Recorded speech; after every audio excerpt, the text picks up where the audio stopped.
আমি কিন্তু গোসল দিয়ে খাবার খেয়ে কিন্তু বাসা থেকে অলরেডি বেরিয়ে পড়ছি। তো আমার বাসা থেকে নৌকাঘাট যেতে কিন্তু প্রায় 10 থেকে 15 মিনিট সময় লাগবে। তো সেই 10 থেকে 15 মিনিট কিন্তু হেঁটে যেতে হবে নৌকাঘাটে, এরপর হচ্ছে নৌকা দিয়ে যেতে হবে যাত্রাপুরে হাট। কিছুক্ষণ ঘুম পাড়ার পরে ঘুম থেকে উঠে দেখি যে আমরা কিন্তু প্রায় নৌকাঘাটে এসে পড়ছি। আরও কিন্তু অনেক নৌকা আসতেছে আমার পিছে, অনেক এলাকার নৌকা আসতেছে। দেখতে পাচ্ছেন যে অনেক নৌকা কিন্তু এসে পড়ছে। যখন পানি হয়, যখন বন্যা হয়, তখন কিন্তু পুরো নৌকাগুলা একদম মেন বাজারে এই জায়গায় আসে।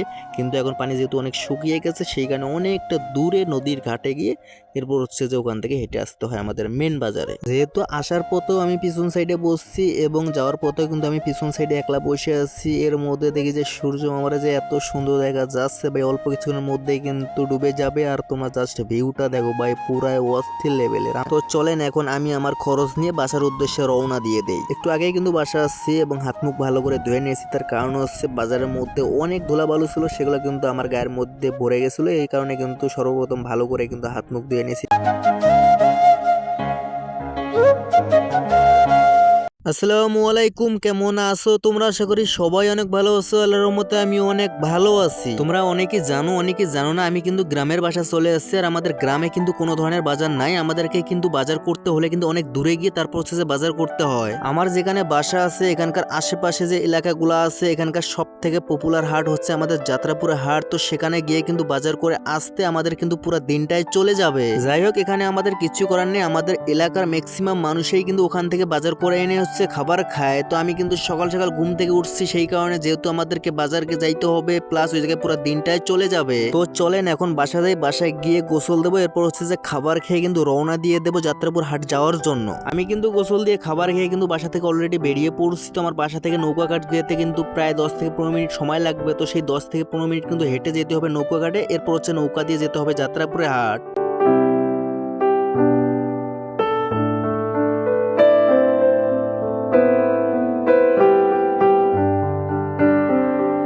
ফাইনালি কিন্তু আমরা নৌকাঘাটে এসে পড়ছি। তো আমাদের নৌকাটা কিন্তু এখনই ছেড়ে দেবে, বেশিক্ষণ আর ওয়েট করবে না, কারণ আমাদের এলাকার যে লোকগুলা যাবে সমস্ত লোক কিন্তু এসে পড়ছে। আর দুই একজন আসতে আসতে, তারা আসলে কিন্তু আমাদের নৌকাটা ছেড়ে দেবে।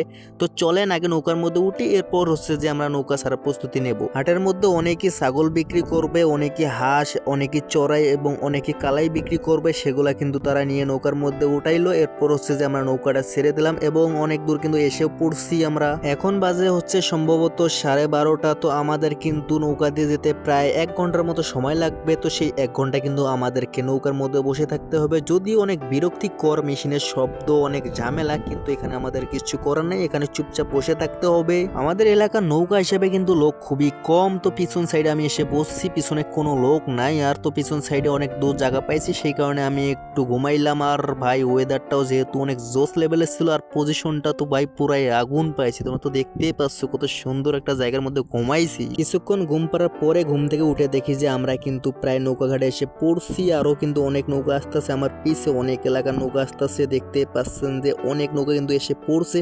শুধু যে আমাদের এলাকা থেকে আসে তা না, আমাদের অনেকগুলো আশেপাশে যে এলাকাগুলো আছে সেগুলা থেকে কিন্তু অনেক নৌকা আসে, এখনো আসতেছে। তোমরা দেখতেই পাচ্ছ এখানে কিন্তু অল টাইম নৌকা আসে যায়। মানে অনেক পপুলার একটা এটা বাজার আমাদের কুড়িগ্রাম জেলার মধ্যে, এটা সব থেকে মানে পপুলার হাট। যেহেতু আমরা হাটের ঘাটে এসে পৌঁছে গেছি, তো এখন আমাদেরকে নামতে হবে। এটা কিন্তু হাট না ভাই, এটা থেকে আরো প্রায় 10 থেকে 15 মিনিট হাঁটতে হবে, এরপর হচ্ছে যে মেন বাজারে যাইতে হবে। এটা শুধু জাস্ট সামথিং একটা মনে করেন যে ঘাটের কাছে একটা বাজার দিয়ে রাখছে। এখানে সার, তেল এবং যেগুলা ভারী জিনিস এগুলা এই জায়গায় পাওয়া যায়, এবং যেগুলা শাকসবজি, আলু, তরকারি সবকিছু কিন্তু মেন বাজারে, সেই মেন বাজারে অলরেডি সবাই যাইতেছে, আমাকেও যেতে হবে ওই জায়গায়। আর এখানে জাস্ট শুধু যেগুলা ওয়েট এলা জিনিস সেগুলা কিন্তু এই জায়গায়। ওখান থেকে আনতে গেলে কিন্তু অনেক ঝামেলা, ঘোড়া গাড়ি দিয়ে আনতে হবে, অনেক টাকা পয়সার খরচ হয়ে যাবে। সেই কারণে এই জায়গায় তারা সেট আপ করে নিছে। এখান থেকে কিন্তু খুব সহজে আমাদের এলাকার মানুষগুলা নিয়ে নেয়। এই বাজারে যে কত হাজার হাজার মানুষ যে বাজার করে নিয়ে যায় তার কোনো হিসাব নাই। আর আজকে নাকি যে কম মানুষ হয়েছে, আমি শুনছিলাম বাজার করে যখন আইছিলাম তখন যে শুনি যে এখানে সব থেকে নাকি লোক কম হয়েছে আজকের হাটে। তো এই অবস্থা যদি হাটের কম লোক তাই যদি বলে এই অবস্থা, তাহলে যদি বেশি হইতো তাহলে কি হইতো একবার চিন্তা করছেন? আসলে হাটে ঢোকার পর আমার মনে হলো যে না, লোক কম হয়েছে, কারণ এই জায়গায় কিন্তু তয় তরকারির দোকানে কিন্তু ঠিক মতন হাঁটা যাইতো না, এমন একটা ভিড় হইতো এই জায়গায়। সব থেকে ভিড়ে তয় তরকারির দোকানে কিন্তু হইতো। মেন বাজারে যেহেতু আমি এসে পড়ছি, তো এখন বাসার যে জিনিসগুলো লাগবে সেগুলো আমি কেনাকাটা করবো। এরপর হচ্ছে যে আবারও রওনা দিয়ে দিতে হবে ঘাটের উদ্দেশ্যে, কারণ বাসা যেতে হবে মাগরিবের আজানের আগেই সম্ভবত আমাদের নৌকা ঘাটে গিয়ে পৌঁছাবে। তো সেই অনুযায়ী কিন্তু আমার 4টার মধ্যে সম্ভবত ঘাটে গিয়ে পৌঁছা লাগবে আমার। আর আমি এই বাজারের মধ্যে আইছিলাম 2-3 মাস আগে, তো এখন কিন্তু অনেক কিছুই চেঞ্জ হয়ে গেছে। তো যাই হোক, আমি অনেকক্ষণ ঘোরাঘুরি করছিলাম যেহেতু আমার হাতে অনেক সময় ছিল। এরপর হচ্ছে যে বাজার কমপ্লিট করার পর কিন্তু এখন রওনা দিয়ে দিলাম ঘাটের উদ্দেশ্যে। যখন আমাদের এলাকা নদীতে পানি থাকে, যে পথে হেঁটে যাচ্ছি এই জায়গায় কিন্তু মেন ঘাট থাকে, তখন কিন্তু নৌকাগুলো, আমি যে পথে হেঁটে যাচ্ছি এই জায়গায় কিন্তু নৌকা আসে। কিন্তু দেখেন যে কত দূর হেঁটে এখন যাইতে হবে নৌকা ঘাটে। যখন পানি হয়, যখন বন্যা হয়, তখন কিন্তু পুরো নৌকাগুলো একদম মেন বাজারে এই জায়গায় আসে। কিন্তু এখন পানি যেহেতু অনেক শুকিয়ে গেছে, সেই কারণে অনেকটা দূরে নদীর ঘাটে গিয়ে এরপর হচ্ছে যে ওখান থেকে হেঁটে আসতে হয় আমাদের মেন বাজারে। যেহেতু আমি ম্যাক্সিমাম টাইমে ঢাকার মধ্যে থাকি, রাজমিস্ত্রি কাজ করি, তো এসব দৃশ্য যদিও তেমন দেখা হয় না, মাঝে মধ্যে আসি, নিজের কাছে অনেক ভাল লাগতেছে। তো দেখতে পাচ্ছেন সূর্য অল্প কিছুক্ষণের মধ্যেই কিন্তু ডুবে যাবে, এবং আমাদের কিন্তু হাটের যে হাট করতে আসি আমরা, সেগুলো লোক কিন্তু অলরেডি নৌকার মধ্যে এসে পড়ছে। আর 10-15 মিনিটের মধ্যেই কিন্তু আমরা নৌকাটা ছেড়ে দেব। এই বাজারে সব থেকে বেশি লোকজন বাজার করতে আসে হচ্ছে যে আমাদের নুনঘা ইউনিয়ন এবং যাত্রাপুর ইউনিয়ন এবং হচ্ছে যে নারায়ণপুর ইউনিয়ন, এই 3 ইউনিয়নের লোক সব থেকে বেশি কিন্তু বাজার করতে আসে এই বাজারের মধ্যে। আমাদের নৌকাটা কিন্তু অলরেডি ছেড়ে দিছে। শুধু আমাদের নৌকা তা না, আমাদের কিন্তু আশেপাশে যে এলাকার নৌকাগুলো আছে সব নৌকা কিন্তু একসাথে ছাড়ছে। তো অল্প কিছুক্ষণের মধ্যেই কিন্তু আমরা সম্ভবত বাসায় গিয়ে পৌঁছাবো। অল্প কিছুক্ষণ বলতে ভাই পুরো 1 ঘন্টা সময় লাগবে, ওইটা যতই বলি না কিন্তু 1 ঘন্টার আগে কখনো বাসায় গিয়ে পৌঁছাতে পারবো না আমরা। যেহেতু আসার পথেও আমি পিছন সাইডে বসছি এবং যাওয়ার পথেও কিন্তু আমি পিছন সাইডে একলা বসে আছি। এর মধ্যে দেখি যে সূর্য আমার যে এত সুন্দর দেখা যাচ্ছে ভাই, অল্প কিছুক্ষণের মধ্যেই কিন্তু ডুবে যাবে। আর তোমার জাস্ট ভিউটা দেখো ভাই, পুরাই অস্থির লেভেলের। আমার কাছে যদি একটা ভালো ক্যামেরা থাকতো তাহলে আপনারা বুঝতে পারতেন আমাদের গ্রামটা কত সুন্দর করে আপনাদেরকে দেখাইতে পারতাম। যেহেতু আমাদের এলাকার আশেপাশের নৌকাগুলো একসাথে ছাড়ছে, সেই কারণে কিন্তু 4-5টা নৌকা একসাথে কিন্তু এক জায়গাতে যাইতেছে, এবং পানি যেহেতু নদীর মধ্যে কম, যাওয়া খুবই রিস্ক। এই কারণে আমাদের কিন্তু নৌকায় কিন্তু অনেকগুলাই কিন্তু ঝামেলা হইতেছে। যদিও আমাদের মধ্যে কোনো ক্যাসাল কাজে নাই, আমরা নিজেরাই বলতেছি যে ভাই আপনারা একটু টাইনা আগে যান, ওরা বলতেছে না ভাই আপনারাই টাইনা আগে যান। তো সেই কারণে টানাটানি করতে গিয়ে কিন্তু একটু হালকা একটু ধাক্কাধাক্কি হয়ে গেল। যদিও আমাদের মধ্যে কোনো ক্যাসাল কাজে হয় না, এটা জাস্ট ফানি একটা মোমেন্ট ছিল। আর গাড়ির মতো তো এমন অবস্থা নাই যে জোরে পিক আপ ট্রেনে কিন্তু যাইতে পারবো আগে, সেরকম কোনো অবস্থা নাই। এটা নৌকা মেশিনের সাহায্যে চলে। আর আমাদের যে নৌকার মধ্যে যে মেশিনগুলো আছে ম্যাক্সিমাম মেশিনে কিন্তু 25 বা 32, 30, 28 এরকমই, কিন্তু সবগুলা মেশিনেই কিন্তু ম্যাক্সিমাম একই টানে যায়, বেশি জোরে যাওয়ার মতো কোনো অপশন নাই। হয়তো হালকা কম বেশি, কিন্তু ভাই একেবারে যে আহামুরি তা কিন্তু না। সেই কারণে একসাথে কিন্তু সবাই যাচ্ছে মিলেমিশে। দেখতে পাচ্ছেন কত একটা ঝামেলার মধ্যে আছে, 2টা নৌকা আমাদের রাস্তা কিন্তু বন্ধ করে আছে, তারপরেও কিন্তু আমাদের মধ্যে কোনো ক্যাচাল কাজে নাই। বলতেছি বারবার যে ভাই জোরে টাইনা যান, আমরা একটু আস্তে যাইতেছি, তারা একটু জোরে গেল। এরপর হচ্ছে যে আমরা আস্তে আস্তে এপাশ দিয়ে কিন্তু সাইড কাটে যাবো। আর পানি কম তো ভাই, এই কারণে ঝামেলা। দেখতে পাচ্ছেন আরও নৌকা আছে, তারাও কিন্তু আস্তে আস্তে যাইতেছে যাতে কোনো ধরনের কোনো দুর্ঘটনা না হয়।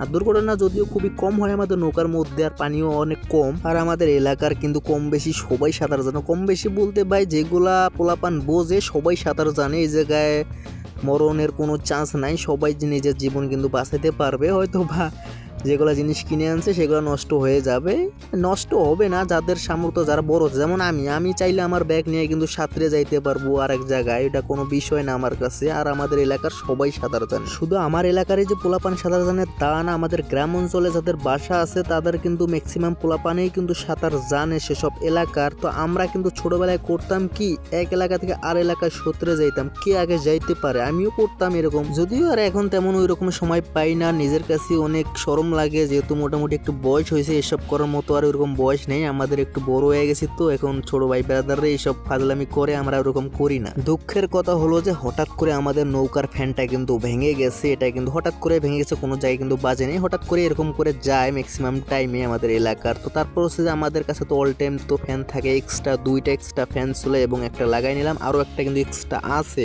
যিনি এই নৌকার মালিক তিনি কিন্তু সুন্দর করে লাগাচ্ছে, এবং লাগা হয়ে গেলে কিন্তু এরপর হচ্ছে রওনা দিছিলাম। এখন এখন কয়টা বাজে আমি সঠিক জানি না, রাত হয়ে গেছে, মাগরিবের আজান অনেক আগেই দিয়ে দিচ্ছে। ওই ফ্যান ভাঙছিল তো এই কারণে একটু আইতে একটু লেট হয়ে গেছে। তো দেখতেই পাচ্ছ যে যার যার মতো শেষে কিন্তু নেমে পড়তেছে তাদের খরচ নিয়ে। তো চলেন এখন আমি আমার খরচ নিয়ে বাসার উদ্দেশ্যে রওনা দিয়ে দেই। একটু আগেই কিন্তু বাসা আসছি এবং হাত মুখ ভালো করে ধুয়ে নিয়েছি। তার কারণ হচ্ছে বাজারের মধ্যে অনেক ধুলাবালু ছিল, সেগুলো কিন্তু আমার গায়ের মধ্যে ভরে গেছিল। এই কারণে কিন্তু সর্বপ্রথম ভালো করে কিন্তু হাত মুখ ধুয়ে নিয়েছি এবং পোশাকের মধ্যে যে ধুলাবালু ছিল সেগুলো কিন্তু ভালো করে ঝেড়ে নিয়েছি। তো আজকের মতো ভিডিও এই পর্যন্তই। তোমাদের কাছে যদি ভালো লাগে এইরকম ভিডিও, তোমরা যদি চাও যে আমাদের গ্রাম বিষয় নিয়ে আরো ভিডিও তৈরি করি, তাহলে অবশ্যই কমেন্ট বক্সে জানিয়ে দিবেন।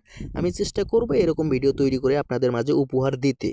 I'm fucked up, I'm black and blue, I'm built for, I'll be abused.